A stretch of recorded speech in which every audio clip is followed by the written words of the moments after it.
Alright, so now I'm going to start working on my roof today. First of all, I'm going to get some pieces up here that's going to hold my main ridge board in.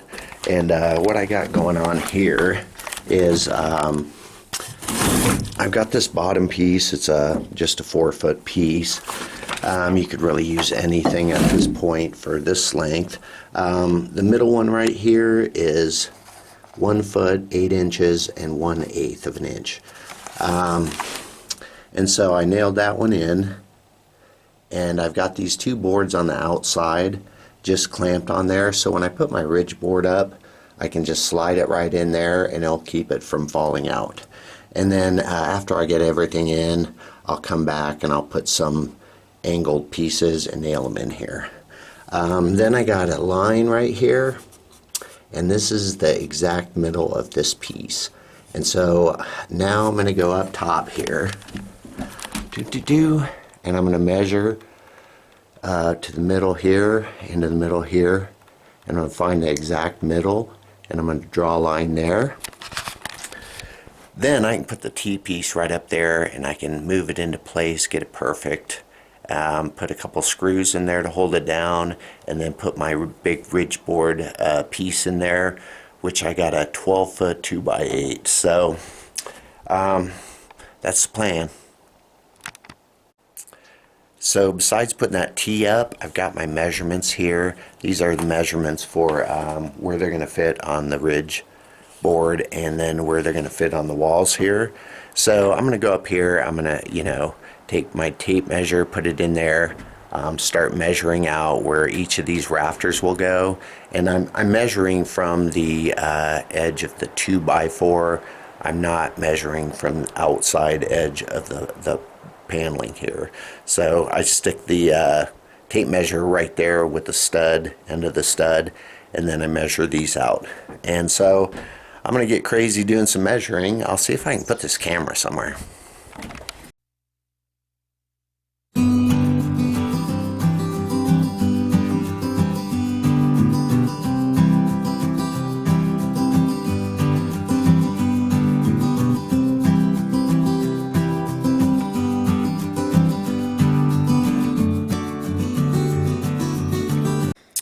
Alright, so I got my main ridge board in there.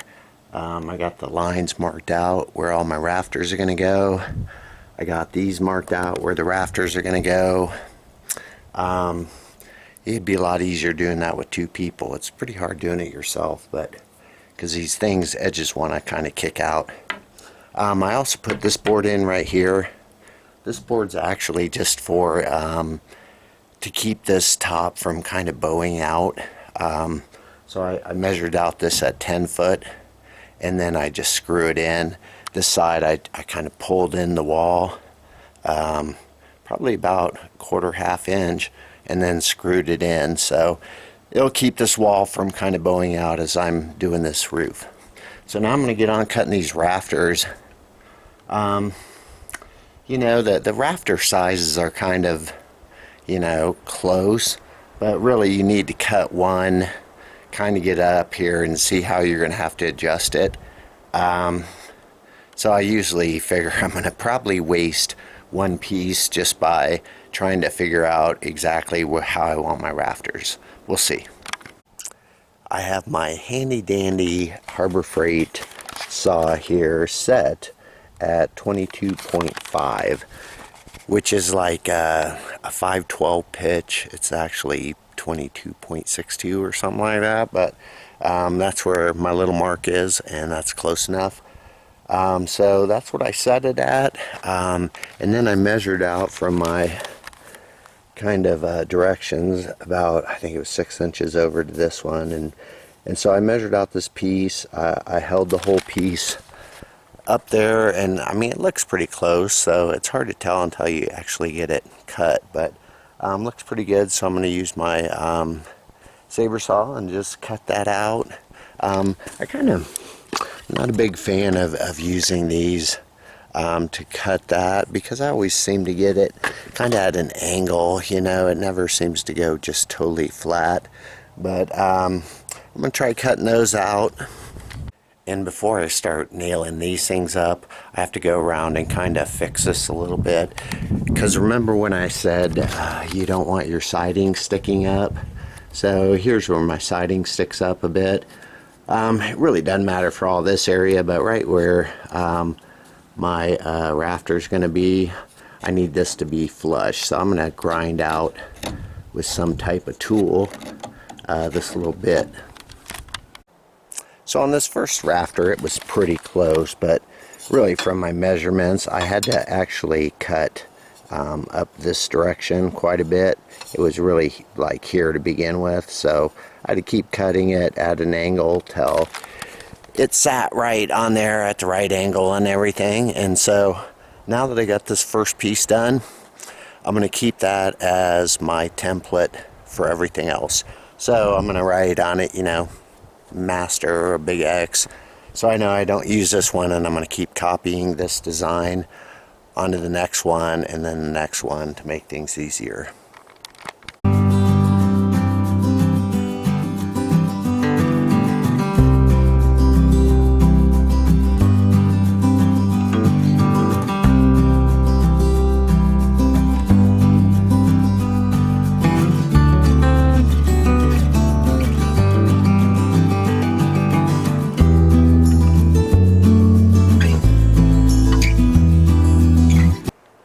Right on. I just want to get a couple of these up and all screwed in, so that's a little more secure up there. All I did is I came in with, you know, you got to put your nail gun up here, so you got it handy. And I put a piece, just hold it right up to the top there, and from the other side nail in straight. And then this next piece I put up, I would nail in at an angle, just a little bit of an angle, but try to get as straight as possible right in that corner and to the other side. And then on these edges right here, there's a bunch of different ways you can attach those. I mean, the old way, you would just toenail them. You just nail at an angle. But you know, I found like that way isn't that great. It usually busts the rafter or something, so I don't like doing that. There's also the Simpson ties you can get, but each one of those ties is actually like 10 nails, so you got 20 nails per rafter set. But you can also get these timber lock screws. These are like 6-inch screws. It says it replaces a 3/8 inch lag bolt, so lag screw. So that's why I use these on the foundation thing, where I screw these from the post into the beams, because they're actually like supposed to be as strong as 3/8 inch. I could maybe put a couple more in there, but anyways, you can use these. You just screw these through the top plates there into the rafters, and that's as good as using a Simpson tie. On my house over there, that's what the engineer had me do, and I was like, what, there's just one screw? And yeah, so that's all there is. So this is the easy way to do it. So here on the rafters, you just take these screws and you just go up at an angle right there up through these two top plates, and it sits like that. So that's all you gotta do. I already have my lines drawn up here, so I just line these babies up and then screw these in, and it should be all set.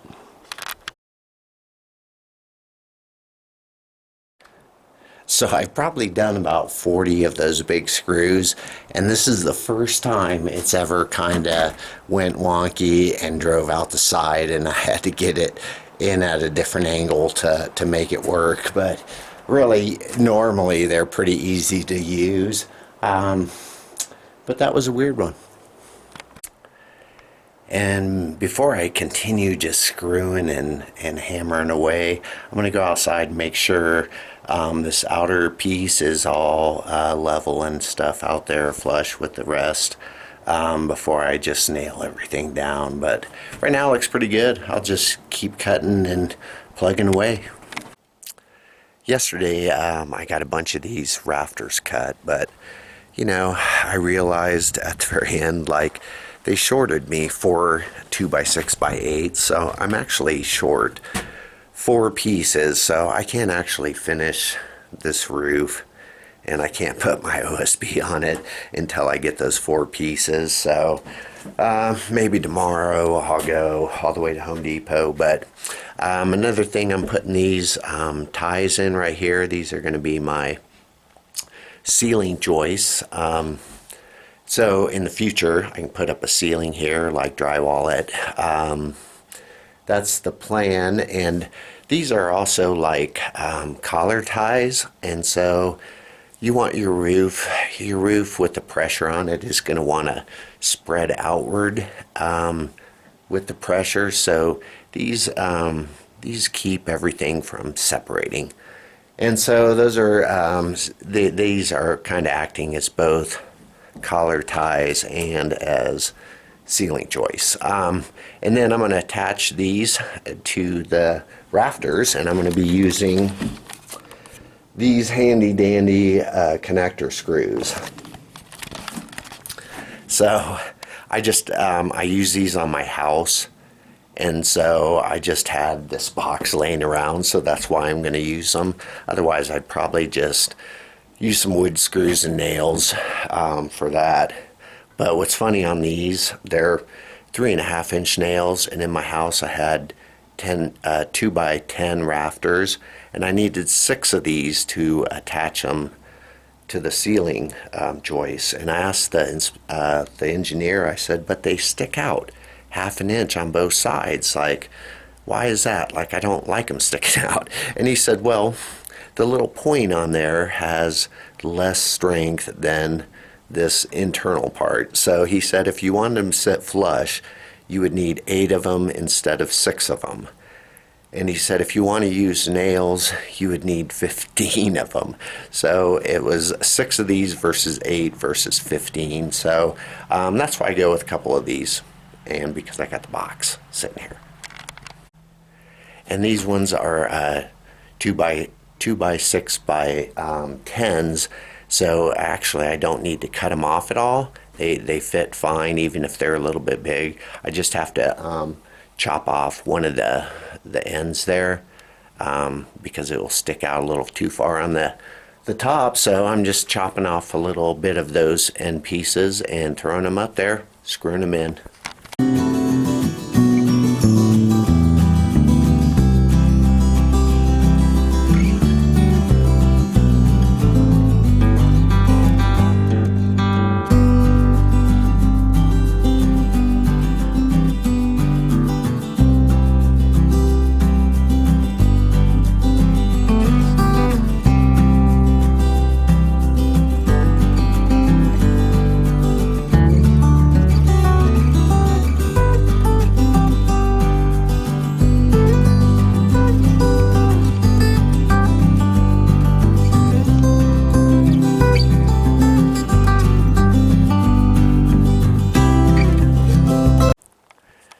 Righto, so the roof is pretty much done. I'm short that wood, so I still need 2 rafters on each side on the very outside edge right here. And that should do it for this thing before I put the siding up to the top. So I need to get this weather stripping strip to go on the top panel, and then I can put this triangle piece on the edge. I'm going to put a space for ventilation, so I'm going to put, like, you know, cut out a little area and put a vent there. So I'm going to do that up top, but these are pretty much set. And I bet if you go into, like, look at any of those cheaper shed kits or something you can buy, I'm sure none of them will look like this. I mean, this place is, you know, I usually build things to, you know, hold up and for whatever. But if you build it stout like this, you know, you could put, you know, you could tie a hammock up to the top there, you know, or store stuff up there or whatever. So I just like to build stout like that. On this stuff, boy, I ended up only using 2 screws, in each one of these to hold the ceiling joist to the rafters. Just because I was putting them in there, it was like cracking, and none of them cracked or anything, but those are beefy screws, so I'm going to call it good at 2 screws in each, one on each side, and I might pop in a couple nails, but boy, they just held it really good. One problem I had here, so I'm going to put my directions as I just build it, you know, but if you want to improve on my directions here on these rafters, I mean, I didn't really realize all my studs and my rafters were like right in line with each other, so it's kind of a pain when you're putting these screws in. So if you just took my measurements for this first one and just bumped it down an inch on all these, then they wouldn't line up exactly with these, and it would be a lot better for putting in those screws right there. Just to make, you know, this a better plan. Hey, a long time ago I was talking about when you're building corners for walls, if you put 3 of these studs together, you can see right now, if you were going to put some drywall up here, there's nothing to nail to here for the drywall. And so if you built with 3 studs in a corner, it would stick out to here, and then you could just, you know, put your drywall right to that. So right now you'd have to nail in pieces like this. So you'd have some kind of corner to nail into. And same with up here. You can either put in another one of these ceiling joists right on the edge, or you can just nail on pieces on the edge like this up there. So you can have something to screw your drywall into.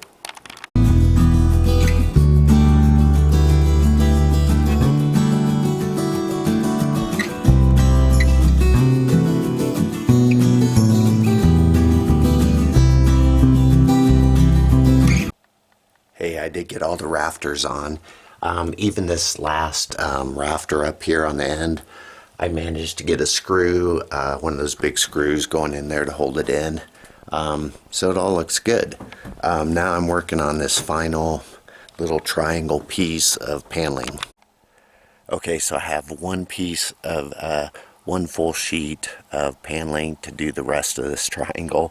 So what I did is I took, remember on this piece right here is a 2-foot piece, and so I cut a panel in half before, so I had the other 2-foot section that I used as scrap for the first piece up here. So right here's my first piece I cut out, and the tab of course is going in a different direction than this one. So now I'll put my first piece on this side and then work this direction. And so the 2 scraps did the first 2-foot, and then the full sheet you have left will be enough to cut this piece, these 2 pieces for here. So you got one 2-foot section, and then you got a 4-foot section, and then another 4-foot section.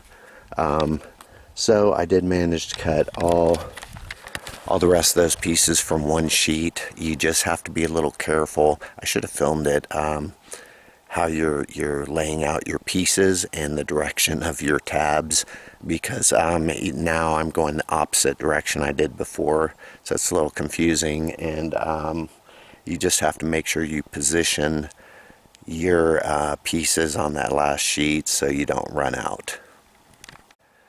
Oh, and on this triangle, so it really doesn't matter. I'm going to put another piece on the outside to cover up all this. So I try to measure out and then subtract off 1/2 inch, because I really don't care if it's this paneling goes right up to the top or not, because it's all going to get covered. And so you don't want it sticking up over, but you can always put up a sheet.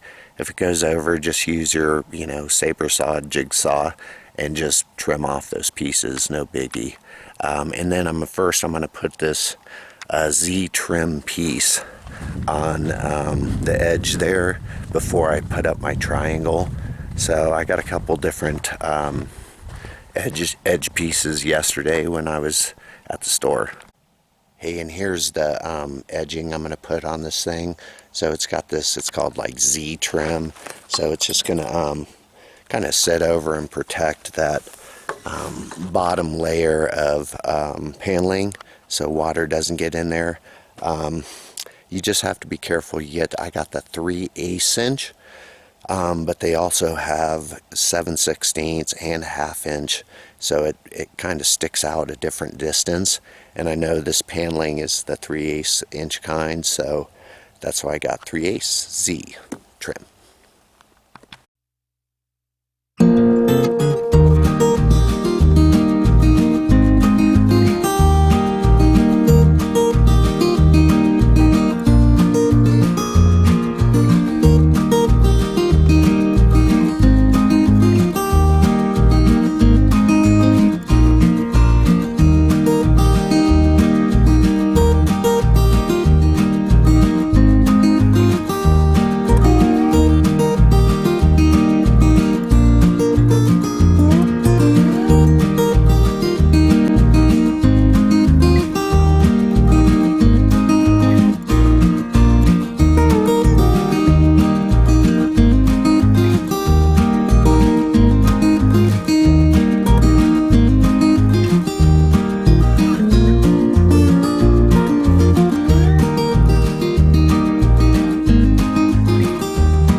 Sweet, I got those gable parts done yesterday.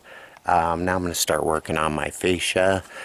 I usually don't like getting fascia because whenever you cut this stuff at an angle, it's usually kind of a wide piece you need. So I had to get, these are 1x8s to fit that space there. And my house over there had 10 2x10 rafters, so you needed like a 12-inch piece. It was almost like 11 inches to cover it up. So I got my pieces cut, and with this stuff you can either do it two ways. Like, I just cut mine at an angle here because I need to cut this board down anyways, and so I just cut mine at an angle so I can sit it flush there. But you can also not even cut that, and you could just put it at, you know, put it like this. You wouldn't want it to go all the way up the top because then the roof is going to hit it. So you want it down a little bit because then this piece is going to stick over, you know, and you don't want it hitting there. And then I also want it sticking down a little bit here to cover up the soffit material, which I'm going to just use some of this paneling I have left over. But I'll nail that on there and it'll stick down a bit. So I want this fascia stuff to cover it up. So I'm ready to throw my pieces up here. I just put this little jig thing here, clamp that on so when I throw up my fascia board it can rest on that. And this side I got a little piece sticking out I clamped on, so if I'm in the middle I won't stick my board over this way too much. So that's my plan. And I'm just measuring these on the fly. I don't have, like, you know, set directions for this. So I'm just, you know I have an 8-foot piece, so I can cut over about 7 feet on one, and then I have a 6-foot piece for the other, you know, the rest of it. So I know I got plenty of space there, so I'm just going to measure out, you know, whatever fits well.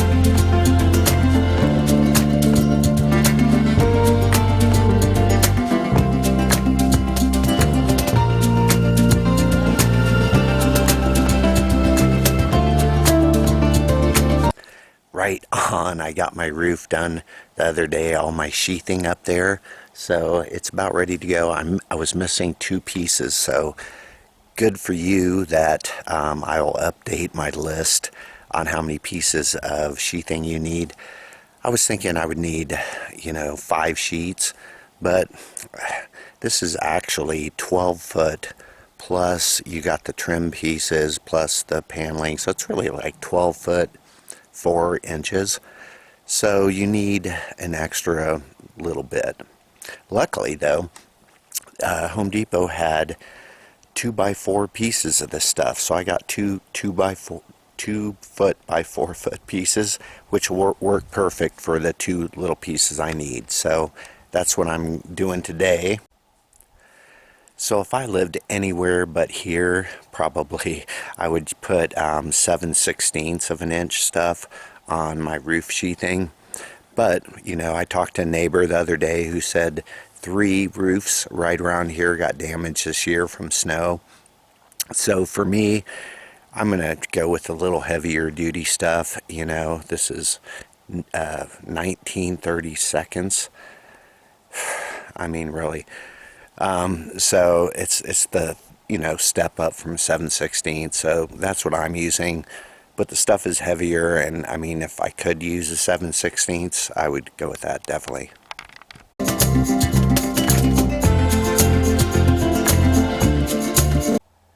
I am jazzed. I get to start working on my shingles today.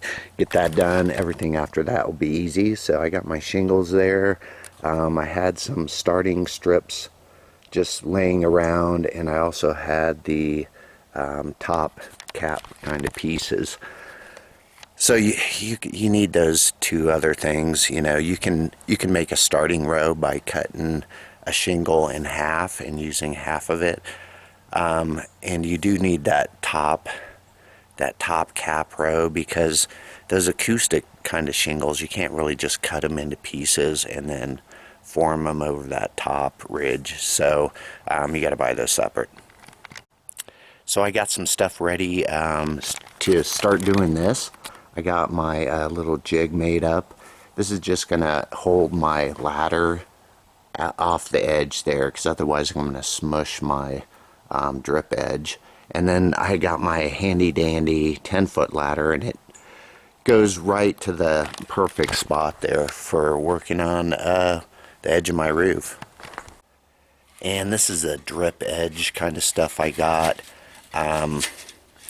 There's different kinds you can get. This, I'm just kind of used to getting this kind, and I like it's got the little ridge that sticks out, so it'll protect the shingles a little bit better. But there's, just square ones you can use. I'm no roofing expert. I just always use that kind. I got white this time. I usually get brown, but then, it's hard to paint. The trim's usually a light color against brown, so this time all they had was white, so I'm going to give that a try. I don't have any paint, otherwise I would really paint these edges first.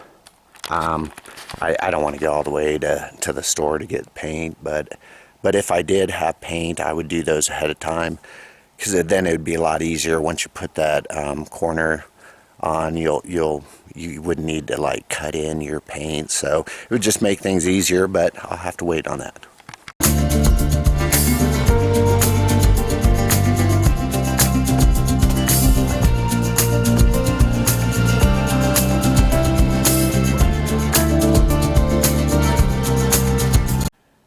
I think I forgot to hit record on the last little bit here, but you want your tar paper to be over top of this bottom piece, so if water gets in here, it'll flow over top of this.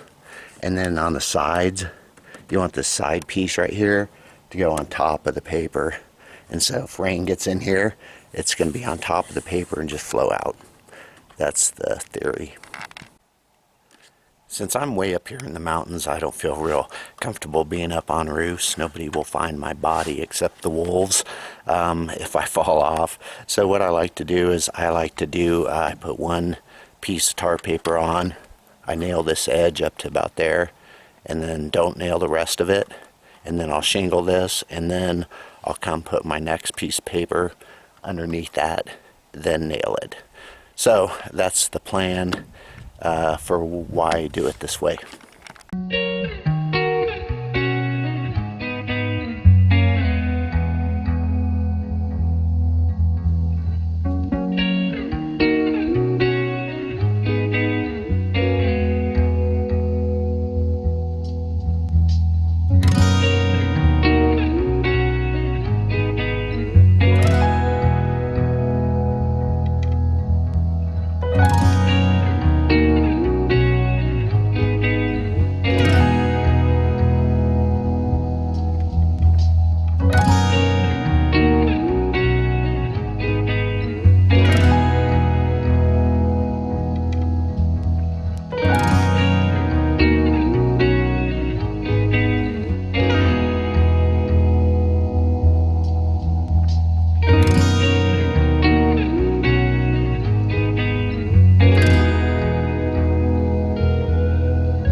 It is so sweet to have that roof done. It's been like 90s every day, and I mean, you have to really quit early because that stuff gets really hot and kind of mushy. And so I got up early this morning to finish this thing up. One thing is, I think I have like 5 pieces left over of the shingles, so it really I don't think would be enough to cut a starting strip off of. So I think you really need the pack of the starting strip or an extra pack of the shingles to get going. And boy, on the top up here, I mean, it was like really kind of close to finish this top row up here.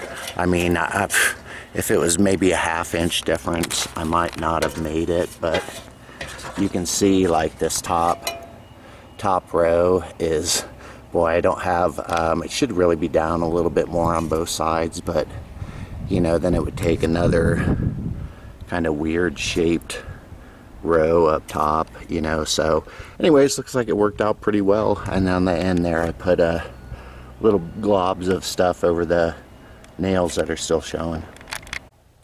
So I might start putting in this door and these windows I got.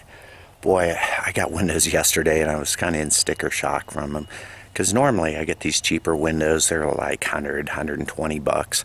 But these are now like 200 bucks a piece, so it cost 600 bucks for those 3 windows. And they had these other ones that were 100 bucks a piece, but thing is they were 2 foot by 30 inches, so they're 6 inches too short.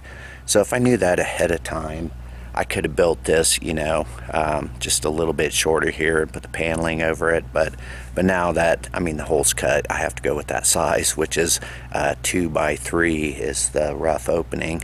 The door rough opening is 34.5 inches. For this door, 32-inch door, it says the rough opening should be 34 inches. I mean, it's 33.5 in the back, so this 34.5 should be fine. You know, ½ inch on each side. So anyways, I'll probably get on that. And with these windows over here, I'm not going to be flashing everything. I'm just going to put a bead of caulk around it, stick it in there, screw it in. I usually use drywall screws just because they sit flush better than other screws.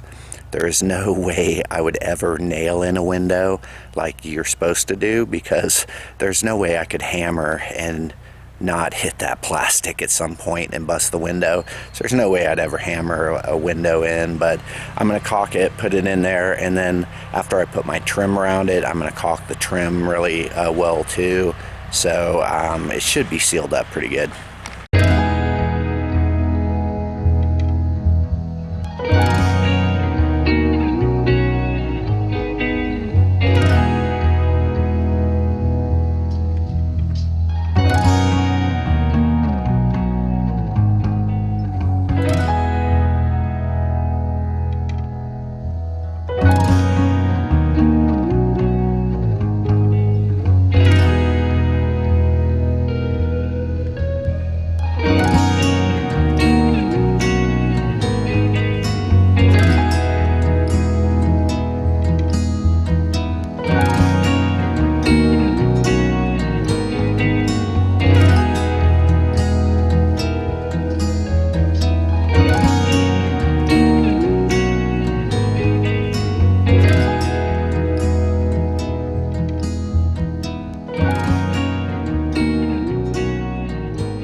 So I took about a week off this project, but today I'm like, I just want to get it done. So I went to Home Depot.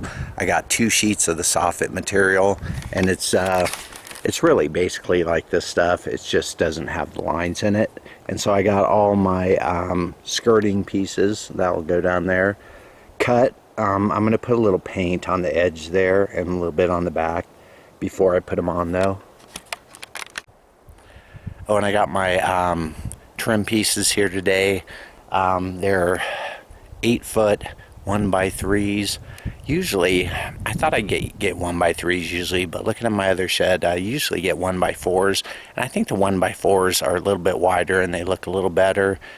These are actually only 2.5 inches wide, but you know, they'll look all right, and I'm going to use those. And I also got my soffit stuff up here, and so I just used the extra pieces of the stuff I cut for the skirting and the extra pieces of this stuff I just cut to fit there. And now I'll go along and I'll put a bead of caulk, you know, on both sides of this stuff.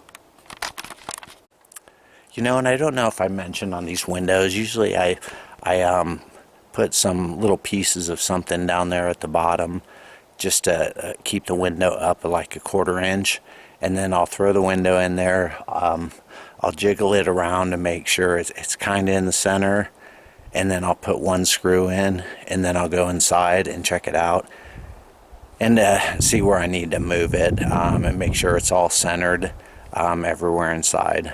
You know, once it's all centered, then it'll be easier to put drywall and stuff on. You can see like there's supposed to be a little gap here, and then your drywall is usually 1/2 inch, so it'll cover this up. So you want a kind of a consistent gap all the way around. And then this door actually went in pretty easy. Usually it goes in hard, but I watched one video where they said, you know, you just make sure your hinge side is all, you know, super level, flush, whatever, plumb, first, and then you just screw this and then start messing with the other side. And that's what I did. So I got these little pieces in here, and then a couple door shims, and it worked out nice. The door works well, so I can't complain about that. Now I'll, you know, come back and, you know, go through and caulk the edges of the door and everything to make sure that's all tight. So for all these skirting boards, I did go ahead and paint the bottom here and the edge, because these are going to be right against the ground. You know, you could paint the whole thing, probably be better, but with all this stuff, it's way easier if you paint it first before you put it up. Same with like the trim and stuff. If you just lay it all out, paint it a couple coats and then put it up, then you just have to touch up over your nails and stuff, so it makes it easier. But a lot of times you're just in a hurry, you want to slap her up and paint her later, so that might be what I do.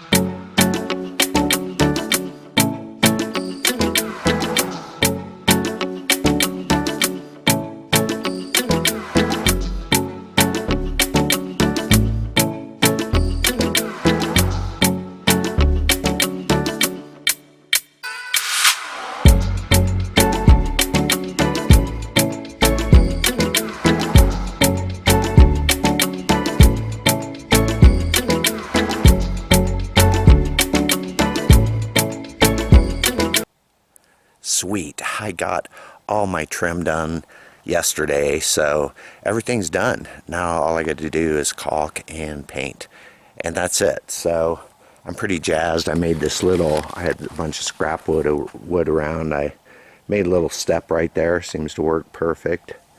And you know, on this stuff right here on the skirting, I just screwed some 2x4s on the bottom there, scraps. just to keep everything straight. And I try to put my screws down a little bit, because if you put the screws up and then put this trim piece over them, then if you ever want to get underneath there again, you'd have to tear off this whole trim piece. So it's just easier if you put this trim piece on but screw these below that trim piece. And yeah, it's looking pretty good. Now just caulking away. Of course I'm going to put basically a piece of bead of caulk there, bead of caulk there, there. The only place I'm not going to caulk is underneath this window right here, and underneath this. I won't caulk those, and underneath this bottom piece, just in case water gets in there, it can get out. No water's going to get in there and go up. So yeah, a lot of caulking to do. Hey, I'm so jazzed. I got all my painting done yesterday. It looks great. I'm really happy with this size shed. Normally I always build like 8x12 sheds, and this is the first 10x12 I've built. But I mean, the size difference is totally amazing. You wouldn't think those 2 feet really matter, but now I have all the room I need now to store all my tools to build a shed. But yeah, it's awesome. I love this size shed. It'd be perfect if you're gonna build like a he shed, she shed, whatever, hangout spot. I could envision like a couch on this side, and maybe not have that window and have a dartboard and maybe a TV over here or something like that. But yeah, I definitely like this size better. Now there are a couple things I do different with this design. I didn't change it in any of my diagrams, so you can adjust it and it'll be your own design. But one of the things was I bumped these rafters over like an inch, so these screws aren't right in line with these wall studs. I would do that differently. And remember, on this side of the wall, when you're nailing on these 2 side walls, that they don't line up exactly with the grooves and the paneling and stuff. Just be aware of that. So where you're going to nail on this roof right here, I would probably well, first the bird's mouth cut out there I have in my diagrams is a little off, because of I designed it electronically at a 22.62 roof pitch or whatever it is, and my saw is actually set to 22.5. It's got a little slot in there, so that's why my bird's mouth is a little bit off. And something else I would do is I'd probably move this whole roof in probably like a 1/2 inch to 1 inch, just so the shingles at the very top line up better. I mean, it would be better if it was like 1/2 inch to 1 inch shorter, or like 3 or 4 inches longer, one of the two. And then finally, one of the last things, this is just a shed for me, but if you do plan on like heating it or being in it, like my well house over here, I do have ventilation in the skirting down here, because if you're actually staying in here or heating it, somehow with your body, I mean, it'll make a lot of condensation down here, and so you really want it ventilated down at the bottom and at the top. So that's it for this shed video. I hope you enjoyed it. I hope it was helpful to you, and good luck building your own shed.